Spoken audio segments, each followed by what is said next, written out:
excited for this coffee break conversation with today's guest. Rebecca Kelm, one of Wedgwood's awesome residential home supervisors, joins us. Thanks for being here. Yeah, absolutely. Thanks for having me. Okay, so you're a residential home supervisor. What does that mean? What do you do? Yeah, so I oversee the day-to-day operations of a residential program. Our particular program is a co-ed program for generally middle school aged kids. And I see the staffing of that program, the financial aspect of that program, and just the day-to-day operations. Great. So can you talk a little bit about what the goal of residential care is and how does it fit into like the foster care system or kind of the larger child welfare system? Sure. I think that, we hear a lot about foster homes and forever families and all of those things. And sometimes there's kids that maybe struggle to find a placement right away because of some behaviors or some experiences, some abuse and traumas that they've been through. So I think residential plays into that because we give a sense of hope. Mm-hmm. For the kids. We bring them in and we say, hey, you know what? Regardless of what you've gone through, we can work on that. We can get you to where you need to go. And the goal is to ultimately address those behaviors and get them successfully placed. Mm. So it's kind of in between the bad situation that they've been in and then the future that they're working towards. Absolutely. Cool. I do not see us as a long-term thing. Mm-hmm. I see us as kind of, that little segue into their forever home. Mm-hmm. Mm-hmm. Yeah, I've heard it described as like, this is not where we want kids to be necessarily, but thank goodness that they can be here. Needed. Mm-hmm. A good little pit stop. Mm-hmm. That's a great way to think about it. So you've worked in residential treatment for several years. Yes. Have you seen kids' needs or challenges change at all? Are there things that have stayed consistent over your years in this field? Yeah, I think that with the times, with every generation, we see different behaviors. We see kind of different things highlighted. Right now with the kids that we're working with, we're seeing a lot of gender identity issues, and that wasn't as prevalent when I first started in this line of work. Mm-hmm. So that's been a challenge just to make sure that we are providing the best, most loving, supportive care for that. Mm-hmm. So that's definitely been something that's been different and kind of new. Outside of that, I think that there's been a lot of progression in treatment itself, mm-hmm. And being more proactive, more empathetic. Mm-hmm. There's been more stress put on verbal skills and building that relationship with the kids. And that wasn't maybe always there when I first started in this line of work. So that's really good to see. It's mm-hmm. just that positivity, relationship-based focus now. Mm-hmm. Yeah, that's great. What do you consider to be the most important part of your job? The most important part of my job, I think that's where probably my faith comes in. I think that for me, the Bible says, train up a child in the way that they should go, that they'd never depart from it. And I think that's where we stand in the gap. I think that some of these kids have struggled with their upbringing and with maybe some of their parental figures. And so we step in and that's what we're doing. We're training them up in the way they should go. So, mm-hmm. Mm-hmm. Yeah. What a great perspective to have on your work that can sometimes be kind of hard. It can be. But, the hard days are also the rewarding days. So, mm-hmm. It's been the most challenging line of work. When anybody ever asks me, what is your typical day like? I say that it's the only job I've ever worked at where I can do the same thing in a different way every single day. Mm-hmm. So it's very unique, but I love it. The challenges and all, I would not change it for anything. Mm-hmm. What has God made clear to you during your time in this line of work and working here at Wedgwood? I think that for a season, I thought I was burnt out in this line of work, mm-hmm. And that was at a previous organization. And so I took a break. And it was clear during that break that I was still meant to be in this line of work. So mm-hmm. I came back. And I have always felt that when God relieves me of my responsibilities, then I will go ahead and go. But as of right now, this is where I feel called to be. And mm-hmm. I think you operate best when you're operating within your calling and within your ministry. Mm-hmm. And so, hey, we're going to keep going. Mm-hmm. So you talked about kind of faith playing a role in like why you do your work. For sure. And as a Christian organization, that kind of permeates everything we do here at Wedgwood. So how do you see the faith piece working with the clients in their treatment, and why do you think it's important to incorporate in care? Yeah, I think that, this is a really holistic approach, I think. Mm-hmm. From staffing wise, I think you can do this line of work without a basis of faith. You can. I think for me, I have found it more challenging in those times where I've kind of been a little bit more distant from God. I'm still able to do it, but I think it's a little bit more challenging.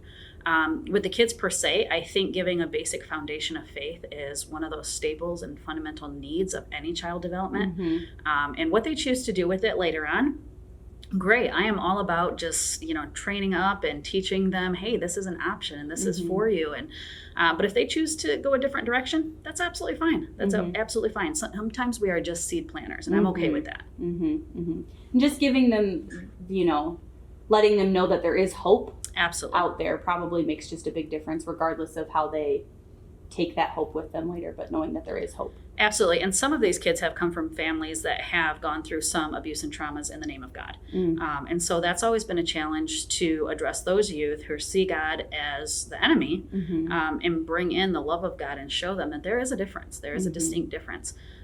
So that's always a challenge with this line of work, but I think that it's a challenge that we're called to do. So. What do you want to make sure that our community knows about residential care and the kids who call Wedgwood home?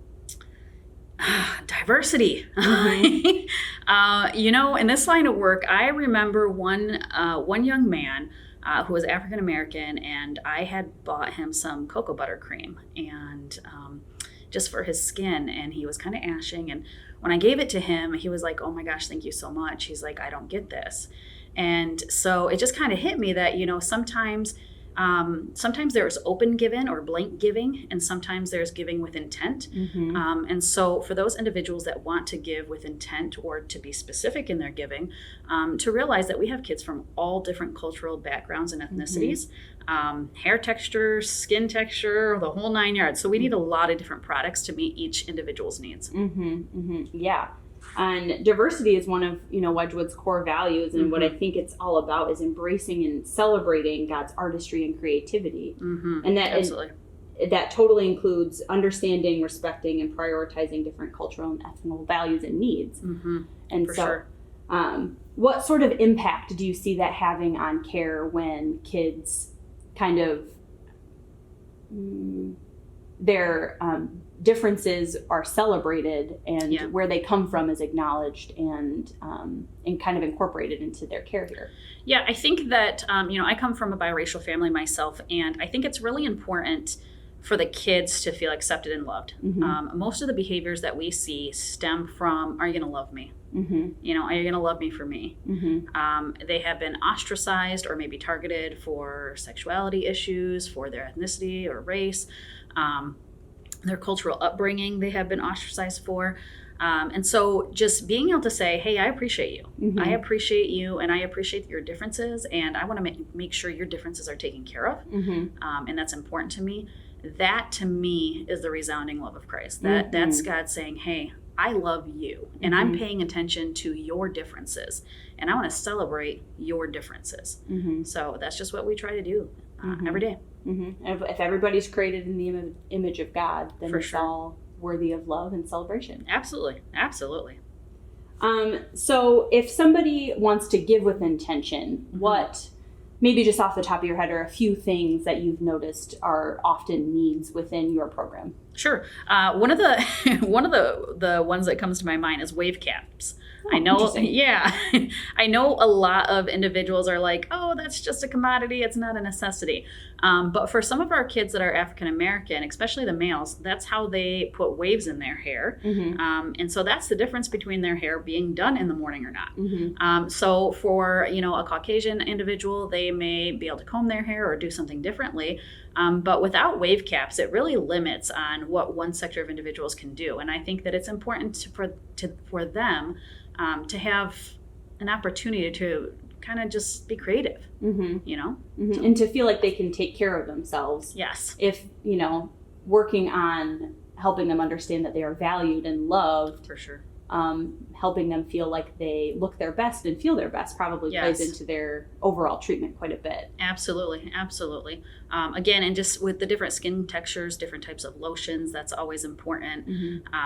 Just different styles for everything, hair products, different hair accessories, every different skin type and hair type takes different items. And so it's important to just be respectful and observant of all the different needs and make sure that we meet them.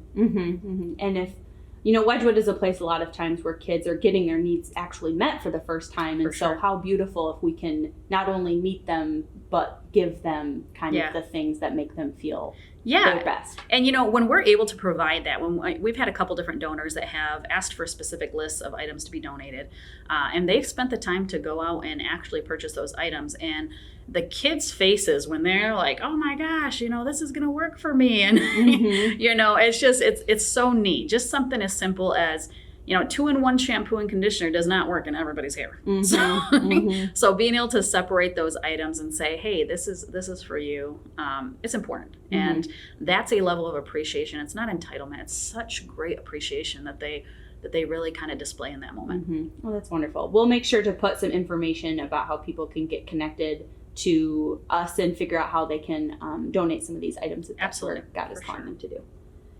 Well, thank you so much for joining us, Rebecca.